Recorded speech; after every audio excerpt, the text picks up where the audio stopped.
Hello everybody and welcome back to another devlog video. Now, I've made a bunch of advancements, as you can see, with different types of physics-based weapons, such as the trebuchet, catapult, cannon, and you've already seen the wagons and everything, but they're carrying the ammo for these different types of vehicles, or weapons, which are pretty cool. Now, if you're wondering what these black lines are, well, I added like a tag. That's backwards because it's like a mirror. It says gangster because I'm a lion. Anyway. I'm also I've been experimenting with multiplayer and trying to get that thing to work properly and get every component to replicate. But to begin, I changed actually the location that you light the cannon. So if I go right here and I put the cannonball in there and I grab one of these torches over here. So I grab this one. I changed it. I actually made a mistake in the last video where you would light it there.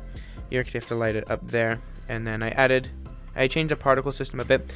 I'm going to do a particle overhaul later in the development of the game.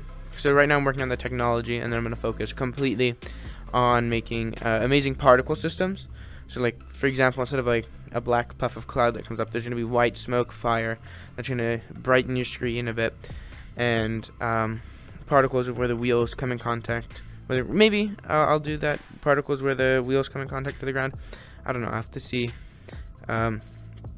everything. But I added a lever piece right now, so you can rotate the lever, and then it's gonna launch the catapult when it hits the edge like that. So as you can see, and then to wind it down, it's basically set on a timer for now.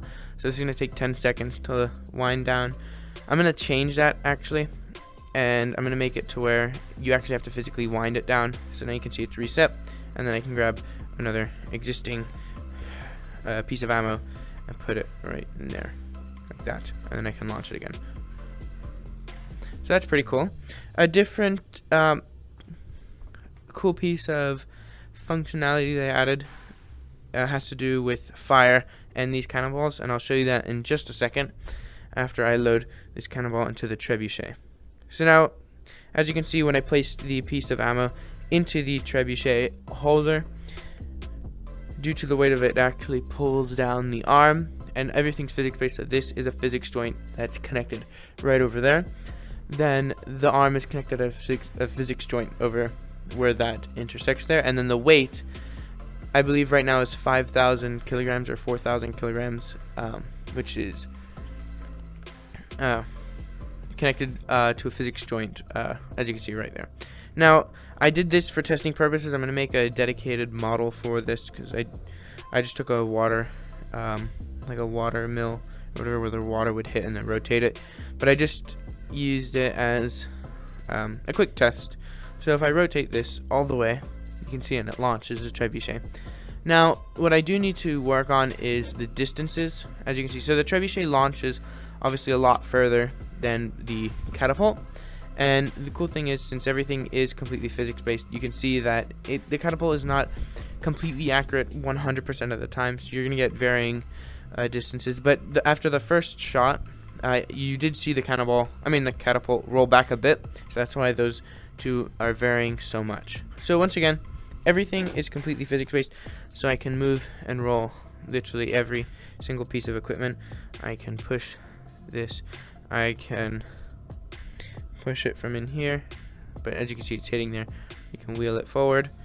So that's a really cool thing. Obviously, you can't move the trebuchet once you build it. It's going to be stuck there because it is huge. Now, the cool thing that I was talking about is that, let's say you get a cannonball, and I put it right in there. You can grab a torch, and as you can see, everything has reflection, so it's really cool in the ground. And then you can light the cannonball on fire, and then obviously you can launch it, and then you have a flaming cannonball, which is pretty cool. I'm gonna make like a different type of like explosive ammo, so you're gonna be able to throw dynamite and blow up like a castle wall, which would be that'd be really fun, especially since I'm getting the multiplayer functionality to work. Now, another feature that I've been experimenting with is the force grab system. I'm going to develop my own system. Right now I'm using a system that I got in a plugin. With this laser functionality right now, you can grab certain objects and they'll fly towards you, and you can do whatever you want, like roll the barrels or whatever. So it's pretty cool. But the hard part is I had to get this to replicate in multiplayer. Now I don't have another person to record with me right now to test the or to at least demonstrate the multiplayer, but you've got to take my word for it. We've got a basic system working that has to do with really different objects flying around. So if I do that, oh, there goes a mirror. But different things like that, which is pretty cool. However, I have an issue with multiplayer right now. That is the different physics joints on the trebuchet. I got it working on the catapult, so I just need to basically copy the replication data from the catapult and put it onto the trebuchet, and then everything should work. So future plans for the next devlog video, I'm looking at expanding the array of weapons we have already.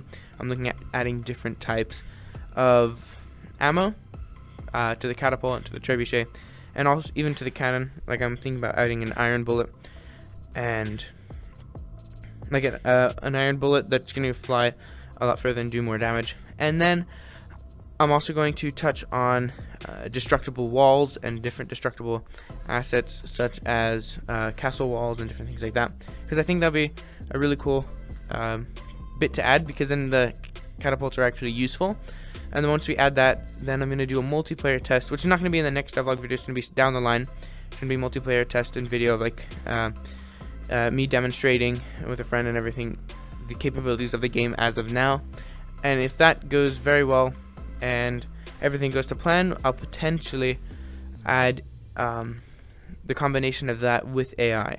Now that's going to be very difficult because, as you know, or as I've already stated, that physically based animations for multiplayer are currently non-compatible as I know of now, so I'm going to have to develop my own system to kind of compensate for that. But at the same time, I cannot cause such a burden on the user's Wi-Fi to where everything's just going to be lagging behind, or you don't want your different physics interactions to be so laggy just because it has to replicate the physics from an AI component or different things like that.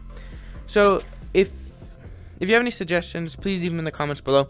We've also set up a Discord server, and stay tuned for this YouTube channel because we're going to be releasing updates just like this.